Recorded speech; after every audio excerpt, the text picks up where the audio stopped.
Online औषध विक्री आणि घरपोच औषध वितरणाला दिलेल्या विशेष सवलतीच्या विरोधात अखिल भारतीय औषध विक्रेता संघटनेने आज देशव्यापी बंद पुकारला आहे।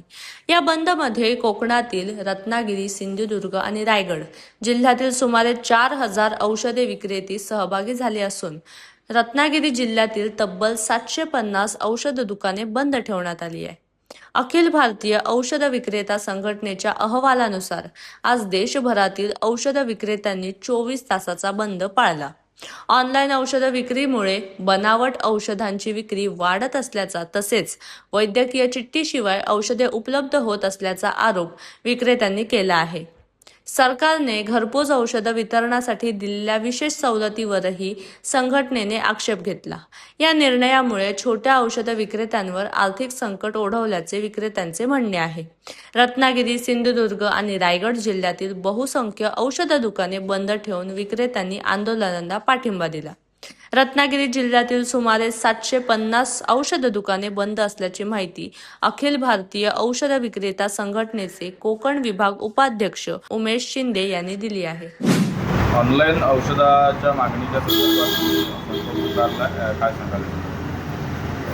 ऑनलाईन औषधामुळे आमची 12.5 लाख देशातील केमिस्ट बंद होण्याच्या मार्गावर आहेत। कारण डिस्काउंट दिला जातो तो अनैसर्गिकरित्या दिला जातो।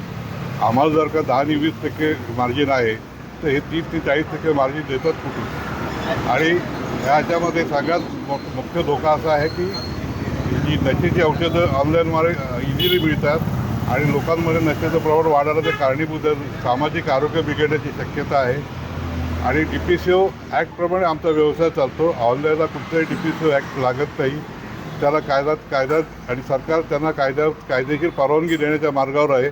ह्याला आमचा ठाम विरोध आहे। कारण 12.5 लाख लोकांच्या पोटावर पाय येणारे ग्रामीण भागातील जे केमिस्ट आहेत त्यातून त्यांचे कुटुंब, त्यांच्यावर अवलंबून सेल्समन, कामगार वर्ग, त्यांचं कुटुंब हे पण धोकादायक याच्यात आलेलं आहे।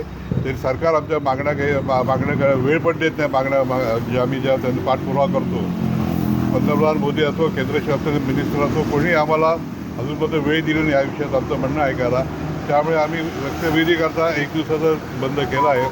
ह्यापुढे सरकारने आमच्या मागण्या आणि आमच्या लक्ष दिलं नाही तर आम्ही बेमुदत बंद करण्याच्या तयारीत आहोत।